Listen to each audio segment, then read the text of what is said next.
মানে মুসলিম দেশের মানুষটা কেন সেকুলার দেশে যায়? মানে ভাই ও একটা জানেই না যে করতে পারতেছে হ্যাঁ না। হ্যাঁ মানে মানে উনি জানেই না যে সেকুলারও একটা চরম সাম্প্রদায়িক একটা একটা একটা ফিলোসফি, ওইটাও উনি জানেনই না।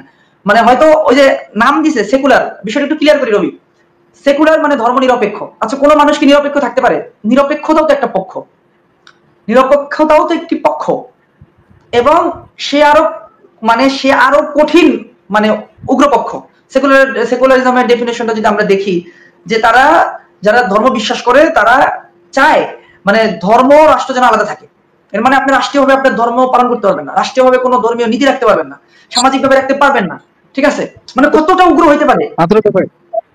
হ্যাঁ ভাই, সেকুলারিজম যে কত খারাপ হতে পারে তার অসংখ্য উদাহরণ আছে। আমার মনে হয় সেকুলারিজম নিয়ে আরো একটা নতুন লাইভ করাই উত্তম হবে। সেকুলারিজম যে কত খারাপ হতে পারে একটু বলেন, আমরা ইনশাআল্লাহ করব, যেহেতু আমাদের কথায় চলে আসছে প্রসঙ্গে, বলেন একটু বলেন।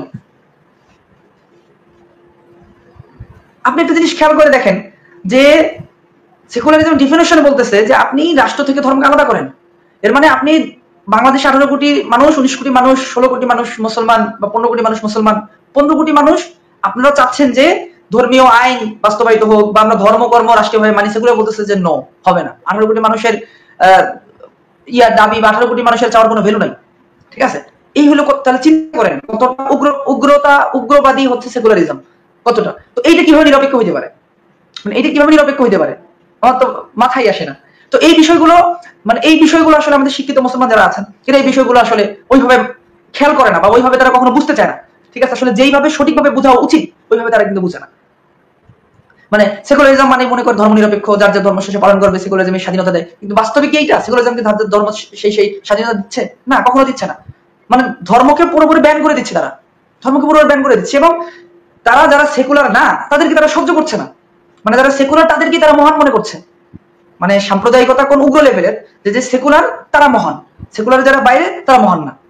ঠিক আছে, এই হলো সাম্প্রদায়িকতা। এই বিষয়ে রবি রবি আসলে কি বলবো তুমি এই বিষয়টাতে? না, এটা তো অবশ্যই যে ধর্মনিরপেক্ষতা এই সাম্প্রদায়িক শব্দের মতোই। ধর্মনিরপেক্ষ মানে শব্দটা শুনতে অনেক সুন্দর, মানে শব্দটা শুনলেই মনে হয় না এটার মধ্যে মনে হয় অনেক কিছু আছে। মানে প্রত্যেকটা ধর্মকে তার নিজ নিজ ধর্ম পালনে মানে অনেক সুযোগ সুবিধা দেওয়া হয়। শব্দটা শুনলেই এমন মনে হয় আসলে নাস্তিক এবং এই পশ্চিমা বিশ্ব এই সমস্ত শব্দগুলো আসলে মানে নিজেদের দখলে নিয়ে নিছে এক প্রকার। যে শব্দগুলোকে আমরা এখন মানে বুঝাই দিতে হয়, মানে এটা মানুষকে বুঝাই দিতে হয় যে ধর্মনিরপেক্ষ মানেই ধর্মনিরপেক্ষতা না। যদি ধর্মনিরপেক্ষ মানে এরকম হইতো যে প্রত্যেকটা দেশকে নিজ নিজ ধর্ম পালনের মানে স্বাধীনতা দেওয়া, এটা যদি হইতো তাহলে যেই দেশগুলা এই ধর্মনিরপেক্ষ সেকুলার রাষ্ট্রগুলাতেই আজকে কি হইতেছে, পর্দা করতে দেওয়া হইতেছে না। সেকুলার রাষ্ট্রগুলাতেই ওই কয়েকদিন আগে আমি একটা নিউজ দেখলাম যে ওই ফ্রান্স বা এই টাইপের কোন জার্মান বা ফ্রান্সে মানে পর্দা করার কারণে, বোরকা পরার কারণে জরিমানা করা হয়েছে। আর ফ্রান্সে তো এটা মানে অনেক আগে থেকেই করা হইতেছে। মানে বোরকা পরার কারণে, বোরকা কি, পর্দা করা মানে কি, পর্দা একটা ফরজ বিধান, ইসলামের একটা ফরজ বিধান হচ্ছে পর্দা। তো ফ্রান্সের যে মুসলিমরা আছে ওই মুসলিমরা কি তাদের ধর্ম পালন করতে পারবে না? তাও একটা ফরজ বিধান। তো ওই ফরজ বিধানে তারা বাধা দিতেছে, ওই ফরজ বিধান তারা কি করতেছে, ওই ফরজ বিধান পালন করলে জরিমানা ধরতেছে। এটাকে কি সেকুলার বলে বা ধর্ম নিরপেক্ষতা বলে এটাকে? তো ধর্ম নিরপেক্ষতা, তারপরে এই ধরনের যত শব্দ আছে সবগুলাই আসলে ভণ্ডামি, ভণ্ডামি ছাড়া আর কিছুই না। আমরা এটা নিয়েই একটা আলাদা মানে লাইভ করতে পারি। তাদের এই ধরনের ধর্ম নিরপেক্ষতা, সাম্প্রদায়িকতা, এই ধরনের যে শব্দগুলা নিয়ে তারা ভণ্ডামি করে, নাস্তিকরা ভণ্ডামি করে, পশ্চিমা বিশ্ব ভণ্ডামি করে, এই শব্দগুলা নিয়েই আমরা মানে একটা লাইভ করতে পারি আলাদা। জি রবিউল, সুন্দর সুন্দর প্রস্তাবনা তোমার। ইনশাআল্লাহ আমরা এটা বিষয় মাথায় রাখবো। ইনশাআল্লাহ নেক্সট আমরা চেষ্টা করবো এই বিষয়ে লাইভ করার জন্য। তো হাসান বিন আহমেদ ভাই, দেখতে দেখতে আমরা 1 ঘন্টা 8 মিনিটে পৌঁছে গিয়েছি। আমরা আরেকটু কথা নিয়ে ইনশাআল্লাহ শেষ করবো। হাসান ভাই, আপনার কাছে যাচ্ছি আর কি। সংস্কৃতি, যারা নিজেদেরকে ধর্ম নিরপেক্ষতা বলে, তারা ধর্মীয় উৎসব বা ধর্মীয় শিক্ষা এই ধরনের বস্তুকে তারা খুব খারাপ চোখে দেখে। যে আমরা ঠিক আছি, যারা ধর্মীয় উৎসব পালন করতেছে অথবা যারা ধর্মীয় শিক্ষা নিতেছে, এটা খুব খারাপ করতেছে। তারা যে নিজেরা যে একটা বড় ফিল করতেছে যে আমরা সবার উপরে, এই ফিলটা জাস্ট তারা নিজের ভিতরে রাখতেছে না, তারা আরো এই ফিলটা অন্যদেরকেও দেওয়ার চেষ্টা করতেছে যে ওরা খারাপ আর আমরা ভালো। আরো একটা, যদি আমি ধর্মনিরপেক্ষতার কথা যদি আমি বলি, তারা কিরকম করে যে ধর্মনিরপেক্ষতা মানুষের মধ্যে সম্পর্ক দুর্বল করে। যারা নিজেদেরকে ধর্ম নিরপেক্ষতা বলে তাদের আর যারা ধর্ম মানে তাদের রিলেশনটা অনেক দুর্বল হয়। যেরকম মনে করেন আমি যদি ধর্ম মানি, আপনিও আব্দুর রাজ্জাক ভাই ধর্ম মানে, তাহলে আমি আর আপনার ভিতরে একটা রিলেশনশিপটা খুব একটা গভীর হবে যে আমরা দুজনেই একটা ধর্ম মানি, আমরা দুজনেই ভাই। কিন্তু যখন আমি ধর্ম নিরপেক্ষ হয়ে যাব, আপনিও ধর্ম নিরপেক্ষ হয়ে যাবেন, তাহলে আমাদের মাঝের দূরত্বটা অনেক বৃদ্ধি পাবে। তখন আমাদের রিলেশনটা হবে আমাদের আর্থিক অবস্থার উপর ডিপেন্ড করে, আমি কত বড় লোক আর আপনি কত বড় লোক।